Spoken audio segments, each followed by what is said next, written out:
ওযু করার পর মাত্র 2 রাকাত নামাজ আপনাকে সরাসরি জান্নাতে নিয়ে যেতে পারে।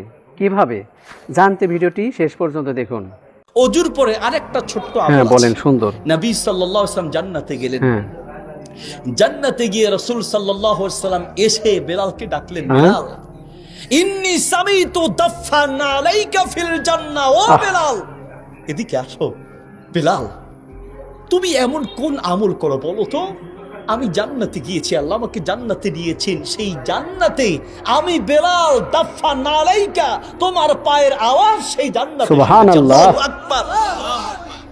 বেলাল তুমি দুনিয়ায় কিন্তু তোমার পদচারণা হয় জান্নাতে, দুনিয়ায় থাকতেই জান্নাতের মেহমান হয়ে গেলে। বেলাল কি আমল করো বলো? সুবহানাল্লাহ। বেলাল রাদিয়াল্লাহু তাআলা আনহু বলছেন, ইয়া রাসূলুল্লাহ তেমন কোনো আমল করি না, তবে একটা আমল করি। কি? আমি প্রত্যেকবার ওযু করার পরে 2 রাকাত নফল নামাজ পড়ি। এই নামাজটা আল্লাহর কাছে এত পছন্দনীয়, দুনিয়ায় থাকতেই আল্লাহ জান্নাতের মেহমান বানিয়ে। সুবহানাল্লাহ। এই আমলটা করবো আজ ইনশাআল্লাহ। ওযু করার পরে কালিমা শাহাদাত পড়বো, 2 রাকাত নামাজ পড়বো। এই মূল্যবান আমলটি নিজে জানুন এবং অন্যকে জানাতে ভিডিওটি এখনই শেয়ার করুন।